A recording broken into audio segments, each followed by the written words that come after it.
Título: As exceções. O trabalho psicanalítico continuamente se defronta com a tarefa de induzir o paciente a renunciar a uma dose imediata e diretamente atingível de prazer. Não se pede a ele que renuncie a todo prazer. Talvez não se possa esperar isso de nenhum ser humano, e até mesmo a religião é obrigada a apoiar sua exigência de que o prazer terreno seja posto de lado, prometendo proporcionar em seu lugar uma quantidade incomparavelmente maior de um prazer superior no outro mundo.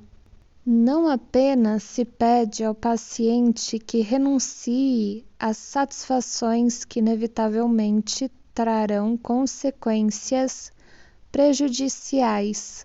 Sua privação deve ser apenas temporária.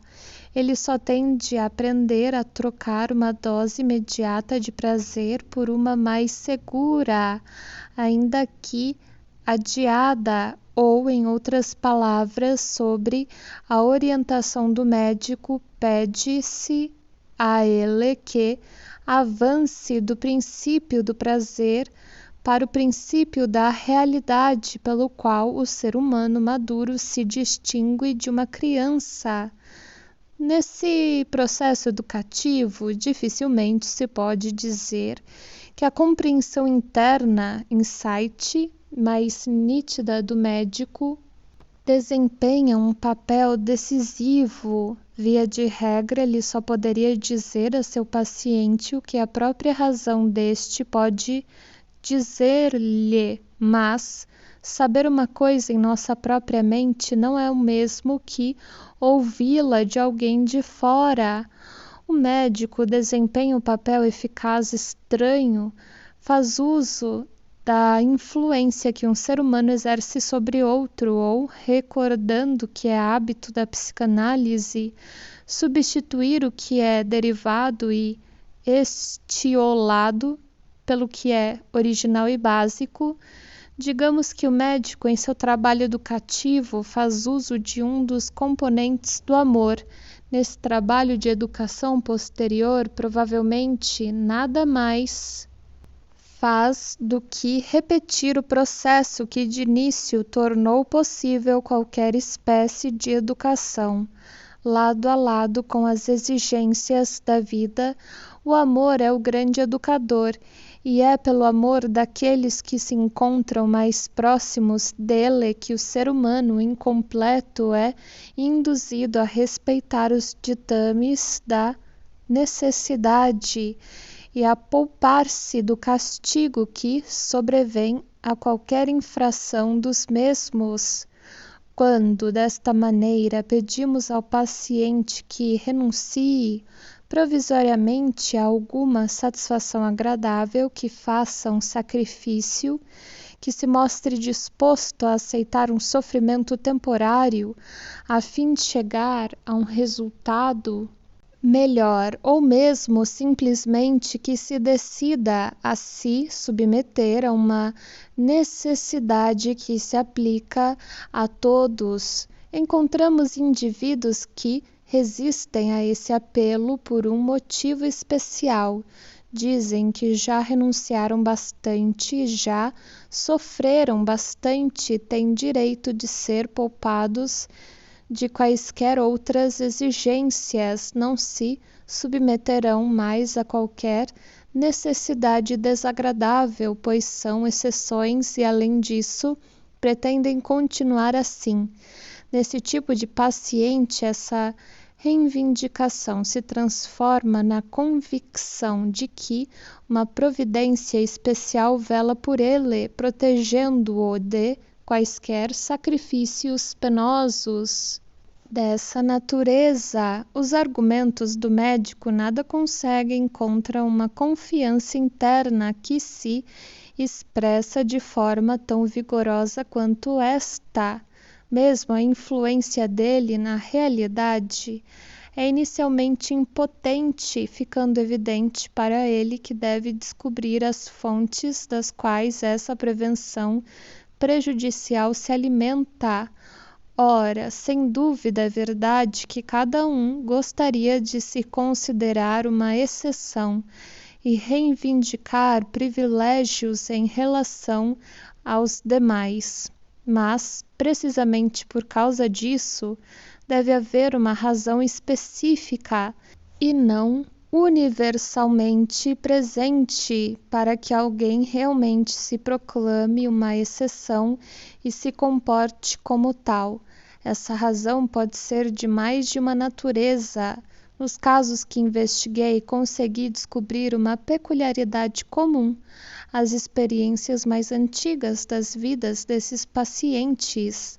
Suas neuroses se ligavam a alguma experiência ou sofrimento a que estiveram sujeitos em sua primeira infância, em relação aos quais eles próprios sabiam não ter culpa, podendo encará-los como sendo uma desvantagem injusta a eles imposta.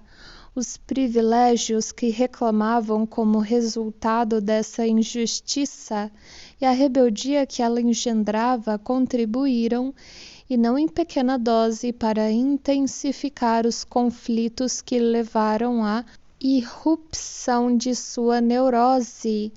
Num desses pacientes, uma mulher, a atitude para com a vida, ora, objeto de seu exame, chegou ao máximo quando ela soube que uma perturbação dolorosa de ordem orgânica que a havia impedido de alcançar seus objetivos na vida era de origem congênita. Enquanto considerou esse mal como uma aquisição acidental e tardia, suportou-o pacientemente.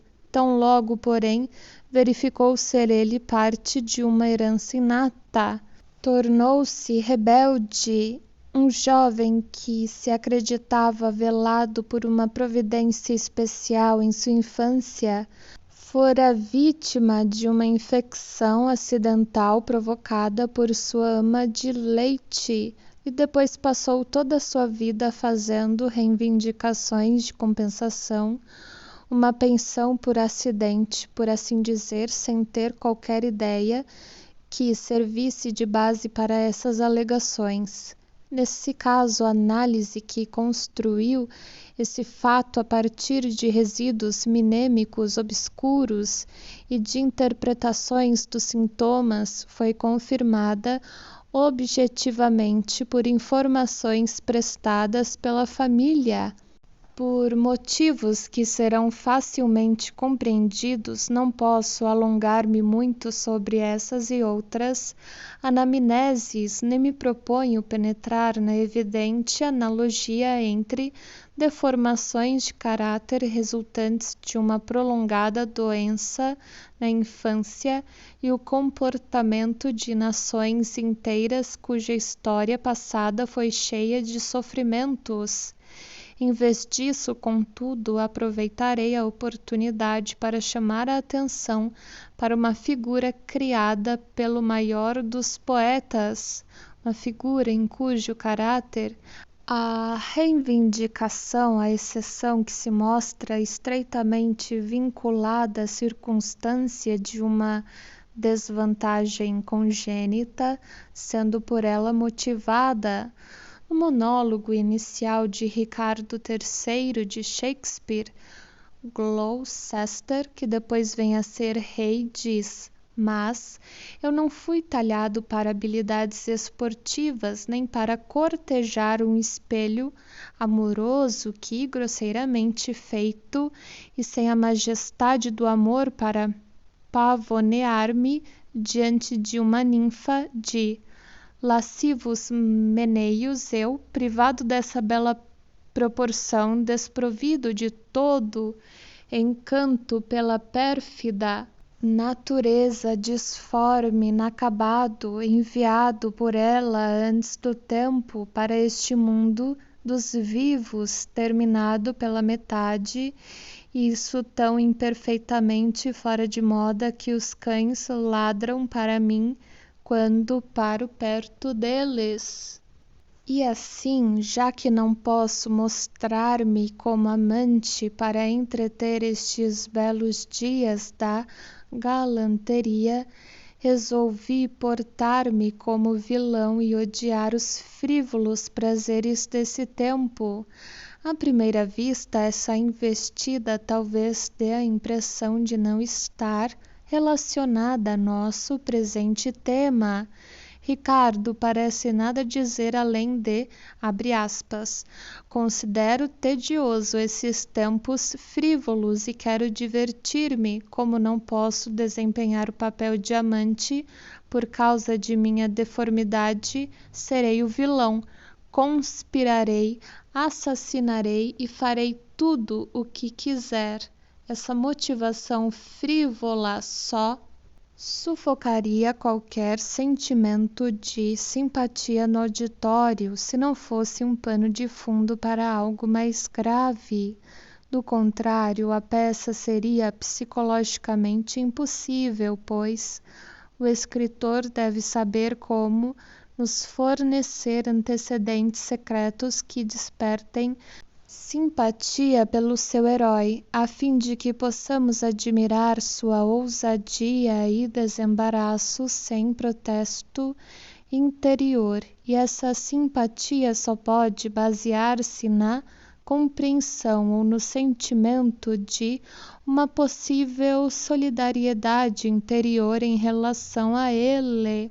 Penso, portanto, que o monólogo de Ricardo não diz tudo, dando meramente uma sugestão e deixando que preenchamos o que ele sugere. Quando o fazemos, contudo, a aparência de frivolidade desaparece, a amargura e a minudência com que Ricardo retratou sua deformidade exercem todo o seu efeito e percebemos claramente o sentimento de solidariedade que compele nossa simpatia, mesmo para com um vilão como ele. Assim, o que o monólogo significa é, abre aspas, a natureza me causou um doloroso mal ao negar-me a beleza das formas que conquista o amor humano. A vida me deve uma reparação por isso, e farei tudo para consegui-la. Tenho o direito de ser uma exceção, de desprezar os escrúpulos pelos quais os outros se deixam tolher. Posso fazer o mal, já que a mim foi feito mal. Fecha aspas. Agora sentimos que nós mesmos poderíamos ficar como Ricardo, que, em pequena escala, realmente já somos como ele. Ricardo é uma enorme ampliação de algo que encontramos em nós mesmos. Todos nós pensamos que temos motivos para repreender a natureza e o nosso destino por desvantagens congênitas e infantis. Todos exigimos reparação por antigos ferimentos ao nosso narcisismo, ao nosso amor próprio, porque a natureza não nos deu os cachos dourados de Balder, ou a força de Siegfried, ou a expressão altaneira do gênio ou nobre perfil de aristocracia. Por que nascemos num lar de classe média e não num palácio real? Poderíamos exibir beleza e distinção também quanto qualquer um daqueles em quem agora somos obrigados a invejar. Essas qualidades constituem, contudo, uma sutil economia de arte no poeta não permitir a seu herói exprimir franca e completamente todos os seus motivos secretos. Por esse meio, obriga-nos a suplementá-los. Ele ocupa nossa atividade intelectual, desvia-a da reflexão crítica e nos mantém firmemente identificados com seu herói. O indivíduo canhestro em seu lugar daria expressão consciente a tudo que desejasse revelar-nos e então se depararia com nossa inteligência fria e sem entraves que impediria qualquer aprofundamento da ilusão. Antes de deixarmos as exceções, contudo, podemos ressaltar que a reivindicação das mulheres a privilégios e a isenção de tantas das importunidades da vida repousa na mesma base, conforme aprendemos pelo trabalho psicanalítico. As mulheres se consideram como tendo sido prejudicadas na infância, como tendo sido imerecidamente privadas de algo e injustamente tratadas, e a amargura de tantas filhas contra suas mães provém, em última análise, da censura contra estas por as terem trazido ao mundo como mulheres e não como homens.